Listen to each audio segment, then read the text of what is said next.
Hello students, कैसे हैं आप लोग। यूट्यूब चैनल में आपका स्वागत है। पिछले क्लास में मैंने आपको कंडक्टिविटी के बारे में बताया था कि कंडक्टिविटी रेजिस्टेंस के रेसिप्रोकल और सेल कांस्टेंट के प्रोडक्ट को कहा जाता है। यानी कंडक्टिविटी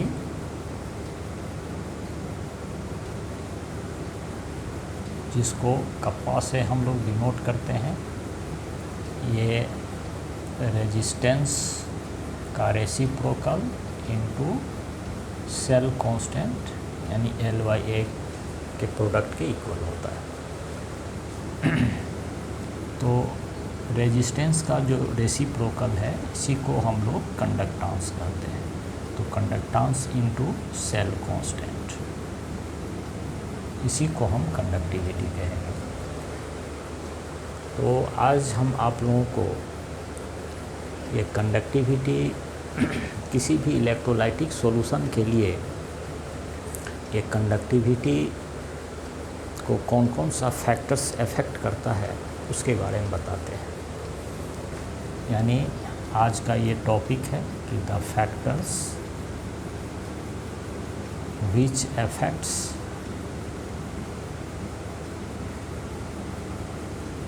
the conductivity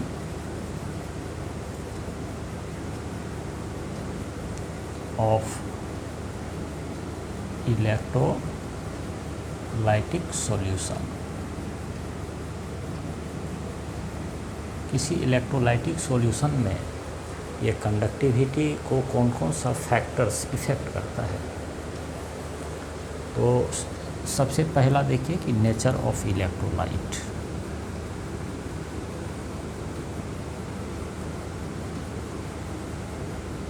जैसा आप लोग जानते हैं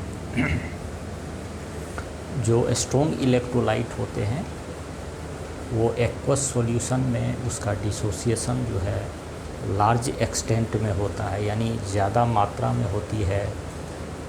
और ज़्यादा मात्रा में होती है तो इसीलिए उसकी कंडक्टिविटी भी ज़्यादा होगी।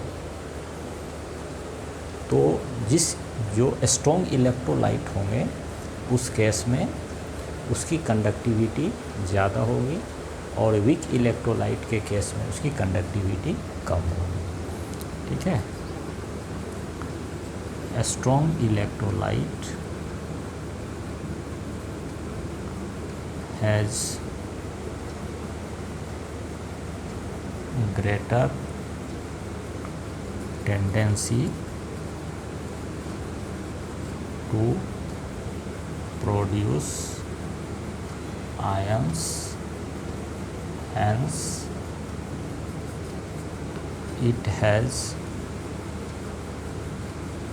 greater conductivity।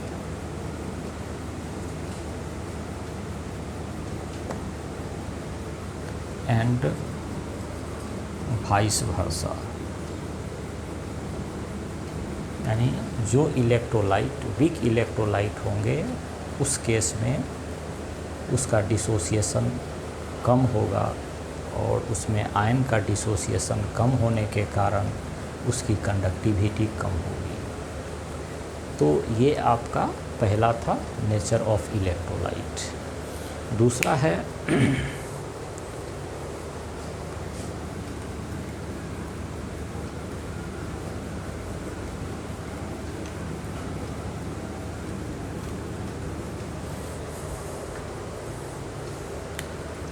दूसरा जो फैक्टर है वो है size of ions. And their solvation.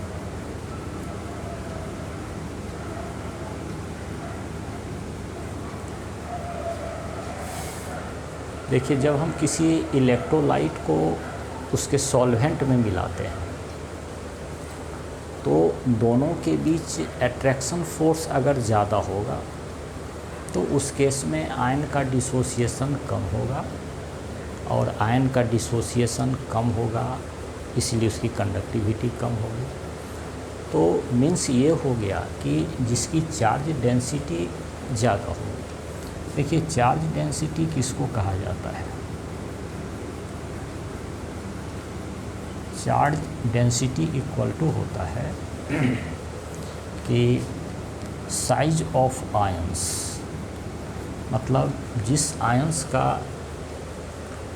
उसके कैटायन और एनायंस के जो रेशियो होते हैं उसका जो साइज रेशियो होता है, और जो उस पर उतना जो चार्ज होता है उसी को हम लोग चार्ज डेंसिटी कहते हैं। तो चार्ज डेंसिटी अगर ज़्यादा होगी तो उस केस में उसके सॉल्वेंट और उसके इलेक्ट्रोलाइट के बीच अट्रैक्शन फोर्स ज़्यादा होगा, और अट्रैक्शन फोर्स ज़्यादा होगा तो उसके बीच आयन का डिसोसिएशन कम होगा, और उस केस में उसकी सॉल्वेशन जो टेंडेंसी होगी उस आयंस की, ठीक है, मतलब सॉल्वेशन टेंडेंसी उसकी ज़्यादा होगी और उसकी कंडक्टिविटी कम होगी। तो चार्ज डेंसिटी ग्रेटर होने पर, if charge density is greater then it has greater solvation and their conductivity will be lower।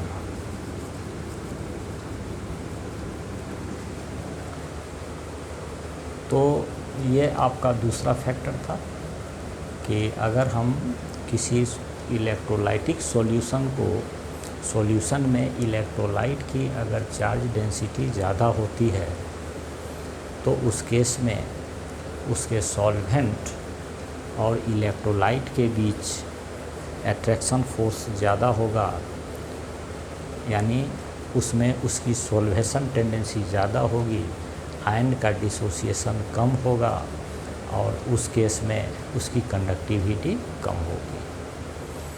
अब हम लोग इसका तीसरा फैक्टर लेते हैं। वो तीसरा फैक्टर है आपका कि इसकी विस्कोसिटी। तो तीसरा फैक्टर इसमें आपको है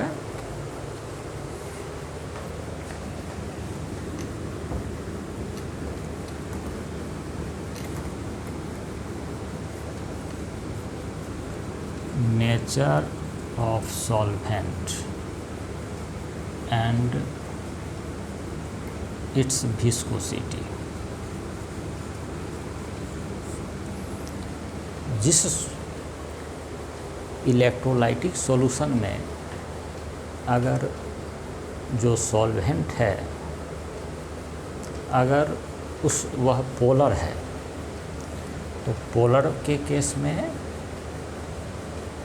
उसकी कंडक्टिविटी ज़्यादा होगी, लेकिन अगर उसकी विस्कोसिटी अगर ज़्यादा है तो उसकी कंडक्टिविटी कम हो जाएगी, क्योंकि सॉल्वेंट का जो नेचर है कि मतलब हो गया कि अगर आपका सॉल्वेंट, जैसे हमने लिया, मान लिया कि सॉल्वेंट अगर वाटर लेते हैं तो वाटर जो होता है वो पोलर नेचर का होता है। मीन्स ये हुआ कि वाटर जो है H+ आयन और OH- आयन में डिसोसिएट करता है, तो इसीलिए उसको पोलर कहा जाएगा।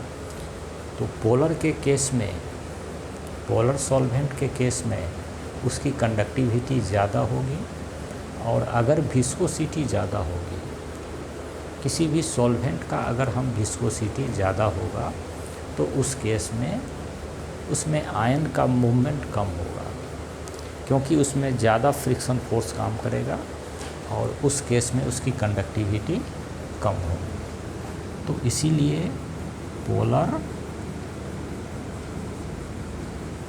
Solvent offer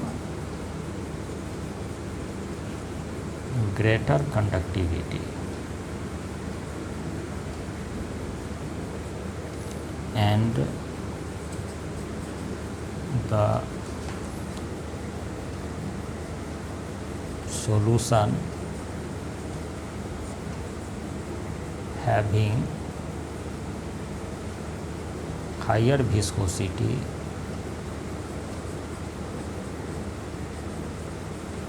has lower conductivity due to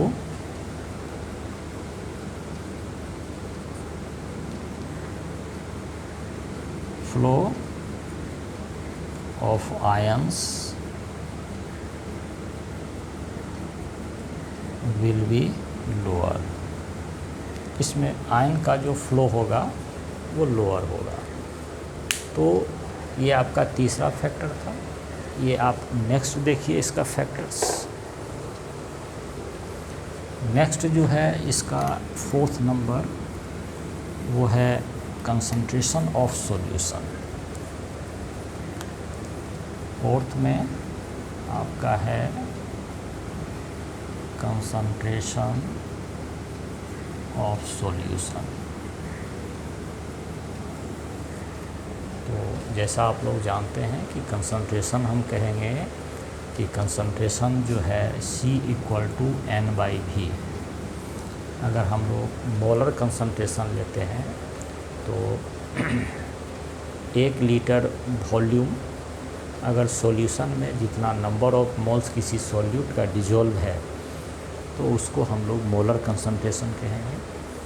तो अगर कंसंट्रेशन ज़्यादा होगा मीन्स उसका नंबर ऑफ मोल्स, अगर V को हम कांस्टेंट रखेंगे, if V is kept to constant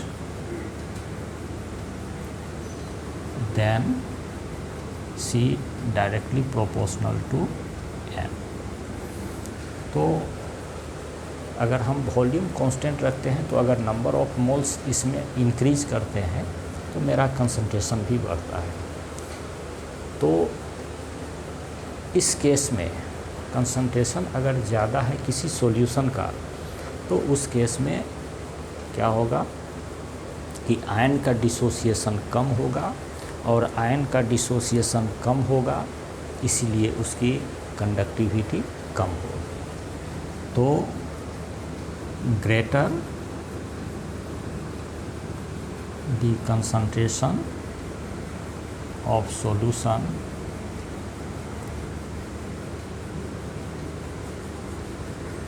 has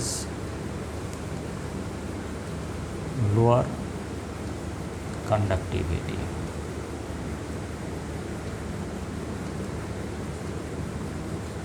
having lower conductivity,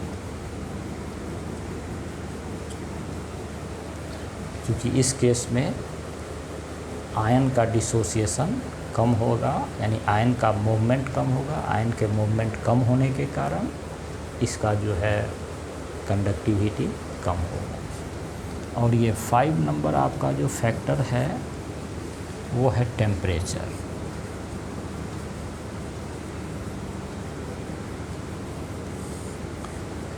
तो आप लोग जानते हैं कि टेम्परेचर किसी भी सॉल्यूशन में अगर हम टेम्परेचर को बढ़ाते हैं तो उसकी काइनेटिक एनर्जी इंक्रीज करती है, और काइनेटिक एनर्जी इंक्रीज करती है तो इसीलिए उसमें क्या होगा, उसमें आयन का मूवमेंट उतना फास्ट होगा, और आयन का मूवमेंट फास्ट होगा दैट मीन्स उसका कंडक्टिविटी ज़्यादा होगा। तो इसीलिए टेम्परेचर बढ़ाने पर किसी भी इलेक्ट्रोलाइटिक सॉल्यूशन की कंडक्टिविटी भी बढ़ जाती है। ठीक है, on increasing temperature the conductivity of electrolytic solution